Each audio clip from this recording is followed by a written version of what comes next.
Alright, you guys, what it is, I am back again with another video, this time a versus video, a versus video.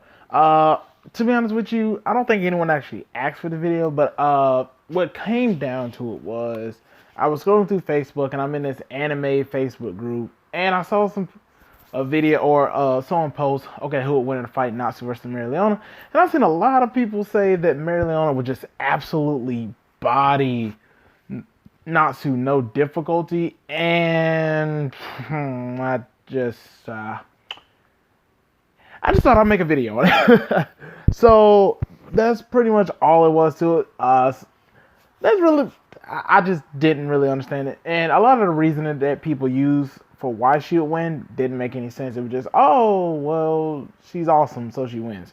So today, like I said, we will be discussing exactly who I think will win this battle. Let's figure this out. Who's the better fire user? So I'm very excited about this, and I'm not gonna lie. Alright, so we're gonna start off with Mereleona. Now, and if I'm butchering her name, I apologize. I'm not gonna lie to you. But she's pretty much, we're starting with her mainly because she's kind of like the easiest one to do first, mainly because she hasn't really had too many fights. In fact, she's only had really 2. So we're gonna really start with her. She's the easiest to go over. So first thing to scale her to is actually Pottery and or Licked, whichever one you want to go, however far you are in the series. The reason why we're starting off with Pottery is because Pottery, for one, starts off with her speed, considering he is a light speed person. He was the first introduction to light speed, and like I said, as I will go over later, who she really compares to, she's well above light speed in this fashion. But the reason why he is important because it's actually scales to show just how powerful in terms of attack potency and stuff she would have. Because in Pottery's battle with Julius, they had a very intense battle, or at least Pottery thought it was intense. And the only way he realized he could win was if he distracted Julius in a fight. And by doing so, the only way he thought he could distract him was to literally use a countrywide spell. Now, he wasn't going to like straight up obliterate the country, and I feel like I shouldn't have to explain this, but it doesn't matter. Just the fact that his overall mana pool could spread that far over shows that he has at least country levels of magic level. So, meaning if he had a destructive magic, he could do it. And the reason why this matters is because Pottery is still seen as weaker than a third eye. In fact, when a third eye gets introduced into the series, he blatantly says, yes, this is the third eye, and each one of them are stronger than me. Now, the reason why this matters is because Mereleona actually fought against 2 of them. She fought against Raya and Veto. Now, I do want to make a video later on kind of talking about where I rank the third eye in terms of like which one is stronger and so on and so forth. But for this video, it doesn't really matter, considering it's just blatantly showed that they would have to be, at this point, like I said, just by his standard, they would have to be country plus. Like I said, they would have to be stronger than Lit, like I said, who was a country level fighter in the first place. And the reason why this matters is because the first fight we see her go up against, she fights Raya. Not just a base Raya, but like I said, she fought Raya and then fought a third eye Raya, which of course, the reason why they call it third eye is because, I mean, they can awaken this third eye thing to actually boost their power even more. And even throughout the entire battle, she was actually pretty much like, it's the only way I can really explain it. I mean, she was just absolutely funneling him on everything. He even tried to use water magic, and it didn't do anything. She literally just said, yep, okay, whatever, next. And then continued on with the battle. There was absolutely nothing that he could do on his own.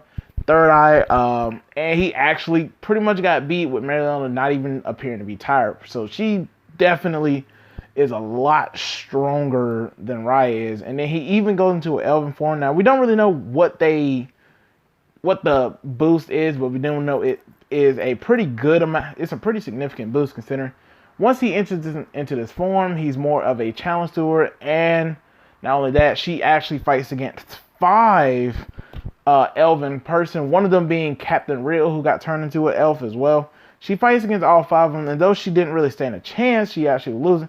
She did show off a unique spell known as Purgatory, which, oh my god, I mean, honestly, it was probably one of the most badass scenes ever. I mean, So it's just the fact that she was able to fight against all 5 of them. All of them being, like I said, extremely powerful. I don't think the other 5 would have been around Patri's level, but just the fact that Riot, who was already stronger than Patri, a country level fighter, and then of course got boosted with the 3rd eye, and then got boosted even more with the Elven reincarnation. In fact, she was still able to damage him. She is easily putting that large country to possibly even really just large country. I mean, the Clover Kingdom is not really that big of a country, more like a medium. So she's definitely in that large country range. But regardless, she then later on goes on to fight Vito after she loses to the 5L. She needs time to recover. She recuperates, comes back when they're going against the main force to really finish it off, and she fights against Veto. Veto, being an extremely powerful person and someone who even Raya compared Mereleona to, end up having a pretty even match, to the point that Mereleona is not like, she did not manage to body Vito anywhere as easily as she did. In fact, she didn't really body Vito at all. She actually almost lost, but she managed to get that one good hit in and managed to actually end up defeating Veto. And the reason why this matters, like I said, Veto at this point being, like I said, much stronger than Patri and even a Elven Raya. They're pretty good in power, and she still manages to win. Now, moving on to Natsu. Now, Natsu, of course, is a extremely powerful fighter as well. Really powerful. One of my favorite fighters, actually, in terms of anime. We're going to really be discussing him next.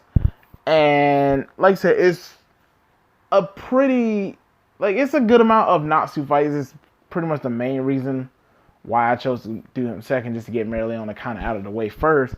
But I'm not going to go into that much detail with Natsu, mainly because I've already done a video talking about the power of Natsu, which is on my channel. I will leave a link in the description below. But I am just going to do kind of like a brief overview and kind of explain exactly what's going on. So, one of the person that Natsu actually compares himself to, or at least can be scaled to, is Irene. Irene being an extremely powerful fighter who literally, during the entire war, decides to speed the war itself up and literally just casually in her base form, tapping on the ground, and use a spell known as Universe 1. Now, what Universe 1 is, it's a spell that literally same thing or very similar to Patri, but she literally spreads her mana pool over the entirety of the country. She does this quite casually and changes the entire landscape of the country itself. So the entire country of Fiore literally bent her rim, and she did that quite casually just by tapping her cane on the ground. And she meant to do that, like I said, in her base form. And the reason why I say that is because Irene is actually the Queen of the Dragons, which is a title that was given to her, considering she was literally the very first human being to actually be able to use dragon slaying magic, which of course, as we know, if you use too much of it, you turn into a dragon itself. So she's known as the Queen of the Dragons, and even with that power, she is still seen as weaker than Emperor or Black Wizard Zeref. Black Wizard Zeref, of course, being someone who Natsu actually managed to fight against, and pretty much on par. At first, he used Blaze Dragon King mode, but I'm not going to bring that up because it was temporary form.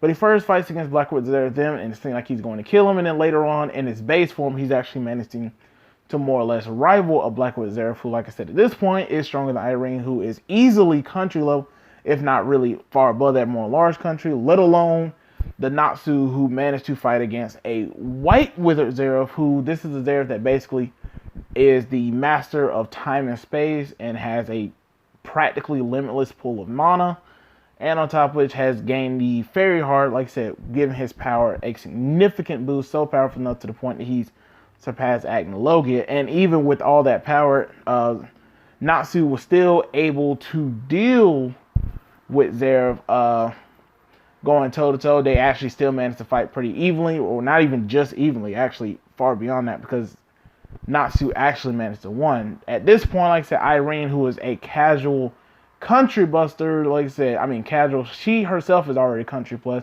let alone Black Wizard Zeref, who is even stronger than she is, let alone a White Wizard Zeref who gained a significant power boost to go far beyond even that. And Natsu still manages to go along with it. The same Natsu who at this point, after fighting White Wizard Zeref, is heavily fatigued to the point that as he's walking away from the battle, he ends up getting, he's groggy, he's weak, he's actually kind of stumbling around.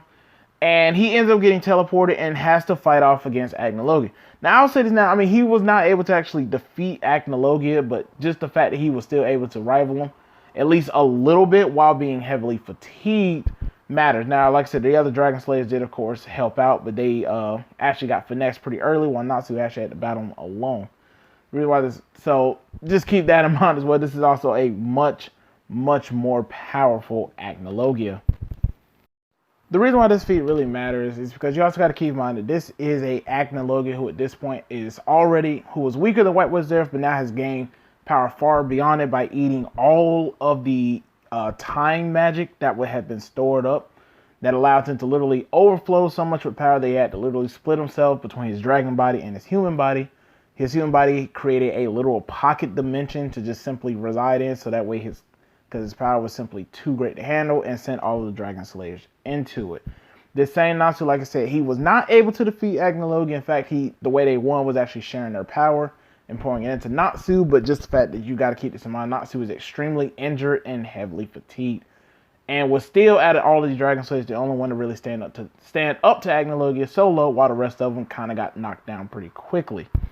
Now, when it comes to Natsu's speed, one prominent one to bring up is to bring up his fight against Sting and Rogue, two Dragon Slayers who in Dragon Force are relative. They're pretty much equal with one another, and even Urza defines Sting's attack as a light-based attack.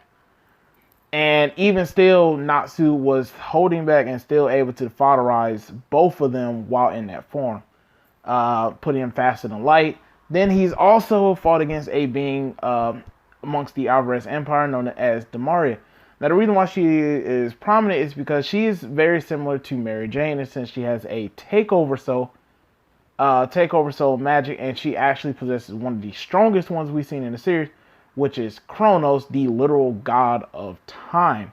Or at least that's how it's defined. You know, you get the point. He's a primordial being, the god of time, and so on and so forth. And even in a space that she controls, where she pretty much she controls time in that form, or even in her base form, she can literally just stop and manipulate time freely, stop it, do whatever. Natsu was still able to move and suspended time, and still able to absolutely foderize his character, who was actually able to use a god soul. And Natsu did that and dealt with her no death, to the point that she was absolutely terrified of Natsu.